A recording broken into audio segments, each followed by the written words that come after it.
जय हिंद दोस्तों। आज अपन बात करेंगे एक बहुत ही कॉमन टॉपिक के बारे में जिसका नाम है वाइटल साइन।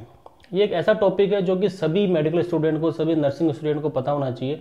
और उसके अलावा जो बेसिक नॉलेज के लिए भी सभी जितने भी स्टूडेंट हैं उन सबको ये पता होना चाहिए कि बेसिक वाइटल साइन अपने क्या होते हैं, उनकी नॉर्मल वैल्यू क्या होती है और एबनॉर्मल वैल्यू कब उनकी हो जाती है और किस कंडीशन को अपन एबनॉर्मल वैल्यू बोलते हैं। तो सबसे पहले तो अपन ये देखते हैं दोस्तों कि वाइटल साइन किसको बोलते हैं।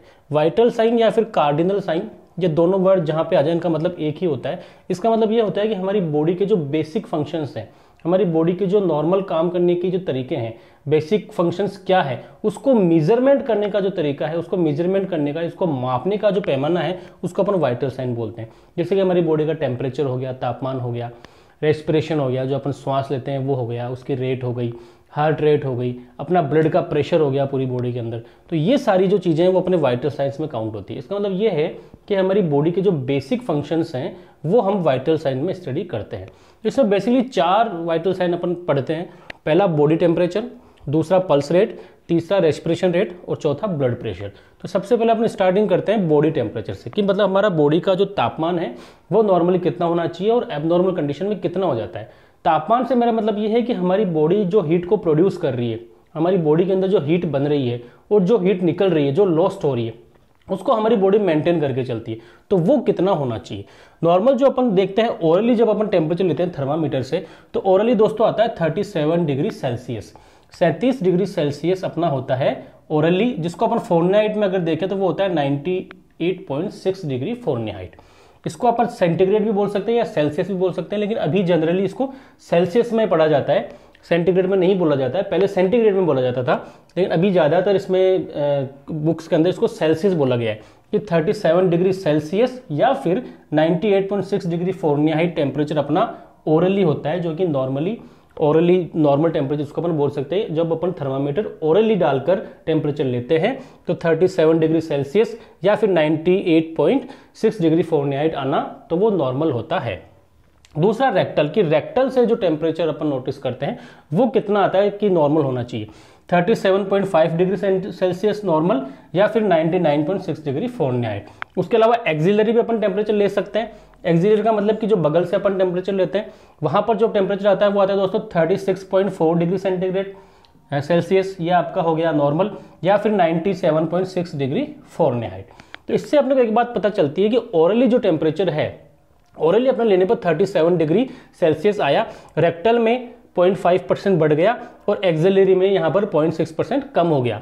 मतलब कि अगर देखा जाए तो ओरली जो टेम्परेचर है रेक्टल में जाने के बाद, रेक्टल से अगर अपन टेम्परेचर लेते हैं तो 1 डिग्री बढ़ा हुआ आ रहा है और एक्सिलरी में 1 डिग्री कम आ रहा है।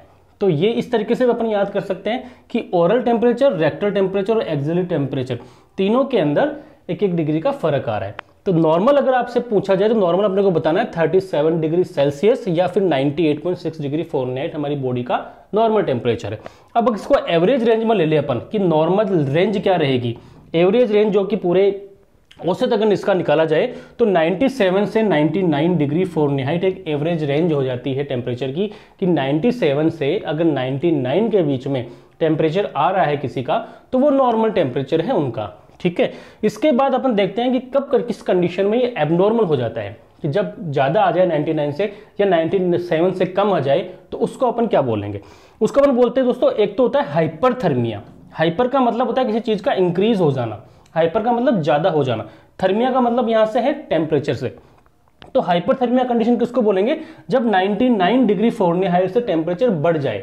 99 डिग्री फ़ारेनहाइट से अगर टेम्परेचर ज़्यादा आ रहा है तो वो हाइपरथर्मिया की कंडीशन होती है। इसको दोस्तों अपन फीवर भी बोल देते हैं। फीवर भी अपन इसी को बोलते हैं कि फीवर, बुखार आ गया, या फिर उसको अपन पायरेक्सिया भी बोल देते हैं। पायरेक्सिया का मतलब भी यही होता है कि टेम्परेचर का ज़्यादा आना या फिर फीवर का हो जाना। तो 99 डिग्री फ़ारेनहाइट से अगर ज़्यादा टेम्परेचर आ रहा है तो वो हाइपरथर्मिया की कंडीशन है। फिर उसके ऊपर डिपेंड करता है वो कितना ज़्यादा आ रहा है, कि 100 डिग्री फ़ारेनहाइट है, 101 डिग्री फ़ारेनहाइट है, 102 डिग्री फ़ारेनहाइट कितना है, तो उसके अकॉर्डिंग उसकी फीवर की या पायरेक्सिया की ग्रेड बन जाती है कि 1st डिग्री पायरेक्सिया है, 2nd डिग्री है या 3rd डिग्री है, फीवर कितना है, फीवर लो फीवर है या हाई फीवर है या मॉडरेट फीवर है, तो उसके अकॉर्डिंग है। लेकिन 99 से अगर अबोव आ रहा है तो वो हाइपरथर्मिया कहलाएगा। एक होता है दोस्तों हाइपोथर्मिया। हाइपोथर्मिया का मतलब कि 95 डिग्री से कम आ गया अगर टेम्परेचर, 95 डिग्री फ़ारेनहाइट से कम टेम्परेचर आया तो वो हाइपोथर्मिया हो जाएगा, उस समय आपकी बॉडी बहुत ज़्यादा कूल हो जाएगी, तो उसको हम बोलेंगे हाइपोथर्मिया, कि मतलब टेम्परेचर का अचानक से गिर जाना, टेम्परेचर का डिक्रीज हो जाना। अगर 95 से कम है तो वो हाइपोथर्मिया की कंडीशन में काउंट होगा। एक चीज़ अपने को यहाँ पर और देखनी है कि यहाँ पर जो टेम्परेचर है वो फ़ारेनहाइट और सेल्सियस में काउंट हो रहा है, या तो सेल्सियस में काउंट हो रहा है या फिर फ़ारेनहाइट में काउंट हो रहा है। तो अगर अपने पास सेल्सियस है उससे अपन फ़ारेनहाइट निकाल सकते हैं, और अगर अपने पास फ़ारेनहाइट है तो उससे अपन सेल्सियस भी निकाल सकते हैं। उसके कुछ फॉर्मूले हैं दोस्तों। फ़ारेनहाइट अगर अपने को निकालना है और सेल्सियस की वैल्यू आपके पास है लेकिन फ़ारेनहाइट की नहीं है, तो आपको फ़ारेनहाइट कैसे निकालना है, सेल्सियस इंटू 9/5 प्लस 32, ये एक फॉर्मूला है जो कि अपने को अप्लाई करना है फ़ारेनहाइट निकालने के लिए। सेल्सियस अगर आपके पास है और आपको कोई पूछे कि फ़ारेनहाइट का टेम्परेचर कितना होगा अब, तो इसका फॉर्मूला है सेल्सियस इंटू 9/5 प्लस 32। ये फॉर्मूला लगाने पर आपके पास जो वैल्यू आएगी वो आ जाएगी टेम्परेचर इन फ़ारेनहाइट। अगर आपको टेम्परेचर इन सेल्सियस पता करना है तो डिग्री फ़ारेनहाइट जो आपके पास है वो डालिए -32 इंटू 5/9, और ये फॉर्मूला आपका हो जाएगा सेल्सियस निकालने का। तो ये दोनों फॉर्मूले बहुत ही जरूरी है, इससे अपन फ़ारेनहाइट को सेल्सियस में और सेल्सियस को फ़ारेनहाइट में कन्वर्ट कर सकते हैं। ये हो गया आपका बॉडी टेम्परेचर। दूसरा अपन बात करते हैं पल्स रेट या फिर हार्ट रेट की, कि अपनी जो पल्स रेट है या हार्ट रेट है ये नॉर्मल कितनी होनी चाहिए।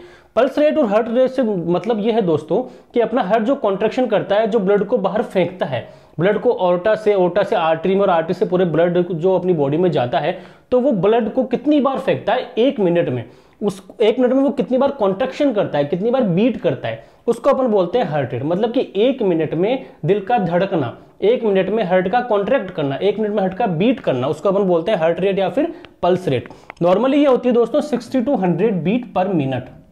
नॉर्मली अगर पूछी जाए तो 60 से 100, 60 से 100 बीट पर मिनट होती है, और अगर एवरेज देखा जाए तो 72 बीट पर मिनट। अपन बोलते हैं जनरली भाषा में कि जो हमारा जो दिल है वो 1 मिनट में 72 बार धड़कता है, तो मतलब 72 beat per minute, 72 beat per minute average range है हार्ट रेट या फिर पल्स रेट की। थर्ड है आपका दोस्तों रेस्पिरेटरी रेट। रेस्पिरेटरी रेट का मतलब ये है कि अपन ने जो ऑक्सीजन ली और जो कार्बन डाइऑक्साइड छोड़ी, ऐसा अपन 1 मिनट में कितनी बार कर रहे हैं, कि ऑक्सीजन अपन ने ली है, फिर अपन ने छोड़ा है, फिर अपन ने श्वास अंदर ली है, फेफड़े फुलाए, फिर फेफड़े से उड़ा दिए, तो ये अपन ने कितनी बार किया। तो ये जो 1 मिनट में कितनी बार किया उसको काउंट करना कहलाता है रेस्पिरेटरी रेट, कि 1 मिनट में अपन ने कितनी बार श्वास ली और कितनी बार श्वास को छोड़ा, इसको काउंट करना कहलाता है रेस्पिरेटरी रेट। तो ये जो नॉर्मल होती है दोस्तों वो होती है 12 से 20 ब्रीथ पर मिनट, 12 से 20 ब्रीथ, कि 12 बार ऑक्सीजन ली और 12 बार ही वापस कार्बन डाइऑक्साइड छोड़ दी। तो ये है नॉर्मल, 12 से 20 बार अगर आप लेते हो तो ये नॉर्मल कंडीशन है। और अगर एवरेज में अपन पूछे कि इसका सामान्यतः कितना औसत निकलेगा, तो औसत निकलता है दोस्तों 16 ब्रीथ पर मिनट। 16 बार जनरली लोग जो है वो ऑक्सीजन को अंदर लेते हैं और बाहर छोड़ते हैं और कार्बन डाइऑक्साइड को। तो एवरेज अगर पूछे तो 16 ब्रीथ पर मिनट। अब इसमें कुछ कंडीशंस है कि एबनॉर्मल कंडीशन कब होगी। एक होती है दोस्तों टैकीपीनिया। टैकीपीनिया का मतलब ये है कि अगर आपकी जो ब्रीथिंग रेट है वो 24 से ऊपर चली गई है, मतलब 24 से ज्यादा बार आप 1 मिनट में श्वास ले रहे हैं, श्वास को ले रहे हैं, श्वास को छोड़ रहे हैं, तो वो आ जाएगी टैकीपीनिया के अंदर, मतलब कि आपको श्वास बहुत तेजी से आ रहा है, तो ये हो गया टैकीपीनिया। एक होता है ब्रेडीपीनिया। ब्रेडीपीनिया का मतलब है कि आपका जो श्वास लेने की जो दर है, जो रेस्पिरेटरी रेट है, वो आपकी गिर गई है, 10 ब्रीथ पर मिनट हो गई है, मतलब 10 से भी कम हो गई है 1 मिनट में, तो वो आ जाती है ब्रेडीपीनिया। एक वर्ड इसमें यूज मिलते हैं वो होता है एपनिया। एपनिया का मतलब ये है कि आप श्वास नहीं ले पा रहे हैं, तो उस पेशेंट को अपन क्या बोलेंगे, एपनिया है, कि उसको श्वास नहीं आ रही है। एक होता है डिस्निया। डिस्निया का मतलब ये है कि श्वास तो आ रही है लेकिन बहुत डिफिकल्टी से आ रही है, डिफिकल्ट हो रही है ब्रीथिंग के अंदर, चाहे श्वास लेते वक्त हो चाहे छोड़ते वक्त हो। तो अगर डिफिकल्टी हो रही है, डिफिकल्टी इन ब्रीथिंग हो रही है, तो उसको अपन बोलेंगे डिस्निया। ये हो गया आपका थर्ड। फोर्थ है दोस्तों ब्लड प्रेशर। ब्लड का प्रेशर, कि आप ब्लड जो हार्ट जो पंप करता है, थर्ड वेंट्रिकल अपना जो हार्ट को प्रेशर से, लेफ्ट वेंट्रिकल अपना जो प्रेशर भेजता है ब्लड का ओर्टा में, ओर्टा से आर्टरी में, तो वो जो प्रेशर है वो कितना होता है, उसको मापने का जो अपन पैमाना यूज करते हैं उसको अपन बोलते हैं ब्लड प्रेशर। कि मतलब लेफ्ट वेंट्रिकल के द्वारा आर्टरी के ऊपर पंप किया हुआ ब्लड का प्रेशर, उसको अपन बोलते हैं ब्लड प्रेशर। अब इसमें 2 वर्ड आते हैं दोस्तों, एक आता है सिस्टोलिक और एक आता है डायस्टोलिक। सिस्टोलिक का मतलब यह है कि वेंट्रिकल ने जो ब्लड को पुश आउट किया, जब कॉन्ट्रैक्ट हुआ हार्ट, लेफ्ट वेंट्रिकल जब कॉन्ट्रैक्ट हुआ और उसने ब्लड को जो भेजा आर्टरी के अंदर, आर्टरी के अंदर, तो वहां पर जो उसकी दीवारें हैं आर्टरी की, उस पर जो प्रेशर गिरा कॉन्ट्रैक्ट होते समय, उसको अपन बोलते हैं सिस्टोलिक। कि मतलब हार्ट जब कॉन्ट्रैक्ट हुआ, हार्ट ने एक बार बीट किया और पंप किया ब्लड को, तो वो ब्लड जो आर्टरी पे गिरा उसका जो प्रेशर, जिससे कि आर्टरी क्या होगी, फ्लेक्स होगी, आर्टरी वहां पर फूल गई है, तो उस प्रेशर को अपन बोलते हैं सिस्टोलिक। एक होता है डायस्टोलिक। डायस्टोलिक का मतलब कि एक बीट से दूसरी बीट के बीच का जो गैप है, जिस समय हार्ट रेस्ट कंडीशन में, एक बार पंप किया, दूसरी बार पंप करने से पहले उस दोनों के बीच में जो गैप है, पहली बार पंप करने और दूसरी बार पंप करने के बीच में जो गैप है, उस कंडीशन में जो आर्टरी में जो प्रेशर रहेगा, उस प्रेशर को अपन कहते हैं डायस्टोलिक। तो सिस्टोलिक का मतलब कि हार्ट ने जब कॉन्ट्रैक्ट किया उस समय जो पंपिंग जो ब्लड है उसका आर्टरी पे क्या प्रेशर है, वो है सिस्टोलिक। एक होता है डायस्टोलिक कि जब हार्ट रेस्ट कंडीशन में है, दो बीट के बीच का गैप है, उस समय जो आर्टरी के अंदर प्रेशर है वो रहेगा डायस्टोलिक। तो नॉर्मली जो रहता है दोस्तों, नॉर्मल ब्लड प्रेशर वो होता है 120/80 mm ऑफ Hg। Hg का मतलब यहाँ पे है मरकरी के पारे से, तो 120/80 मिलीमीटर ऑफ मरकरी का पारा, तो ये होता है अपना नॉर्मल ब्लड प्रेशर। तो यहाँ पर 120 क्या हो गया सिस्टोलिक और डायस्टोलिक हो गया 80। 120 सिस्टोलिक क्यों हुआ, क्योंकि हार्ट ने जो प्रेशर किया था उस समय वो ज्यादा अपना पूरा जोर लगाकर मायोकार्डियम मसल्स के द्वारा पूरा जोर लगाकर ब्लड को बाहर बॉडी में भेजा, तो उस समय प्रेशर ज्यादा था 120। लेकिन दूसरे पंप के समय जो बीच में जो गैप रहा, दूसरी बीट के समय जो बीच में जो गैप रहा, उस समय वो जो प्रेशर है वो कम हो गया और वो हो गया 80। तो 120/80 अपना नॉर्मल ब्लड प्रेशर होता है। अब इसमें कुछ कंडीशन है, इसमें एब्नॉर्मल कंडीशन किसको बोलेंगे, एक होता है हाइपरटेंशन। हाइपरटेंशन का मतलब कि ब्लड प्रेशर का इंक्रीज हो जाना। हाइपर वर्ड जहां भी आ जाए उसका मतलब होता है इंक्रीज होना, नॉर्मल वैल्यू से इंक्रीज हो जाना। तो इसमें हो गया हाइपरटेंशन का मतलब कि अगर 140/90 mm Hg से ब्लड प्रेशर आपका इंक्रीज है, 140/90 से आपका अगर इंक्रीज हो गया है, सिस्टोलिक 140 से इंक्रीज है, डायस्टोलिक 90 से इंक्रीज है, तो इसको अपन बोलेंगे हाइपरटेंशन की कंडीशन। एक होता है हाइपोटेंशन, ब्लड प्रेशर का कम हो जाना, बीपी का कम हो जाना, लोअर बीपी हो जाना, उसको अपन बोलते हैं 90 से अगर सिस्टोलिक कम हो गया और 60 से डायस्टोलिक कम हो गया, तो वो आ जाएगा लो बीपी के अंदर, कि 90/60 से अगर ब्लड प्रेशर कम आ रहा है तो ये आपका हो जाएगा हाइपोटेंशन। तो ये कंडीशंस थी चारों अपने, body temperature, pulse rate, respiration rate और ब्लड प्रेशर, ये चारों आपके आती है वाइटल साइंस के अंदर। एक इसमें एक चीज आजकल और जोड़ दी गई है, उसको हम बोलते हैं दोस्तों पेन। पेन का मतलब ये है कि ऐसी कोई कंडीशन जो कि हमारी बॉडी में हमें कहीं पे पेन पहुंचा रही है, हमें कहीं पे दर्द फील हो रहा है, या ऐसा कोई इंडिकेशन आ रहा है हमारी बॉडी में कि हमें पेन होगा, उसको अपन बोलते हैं 5th कार्डिनल साइन। ये आपका हो जाता है 5th कार्डिनल साइन या 5th वाइटल साइन, इसको अपन बोल देते हैं पेन को।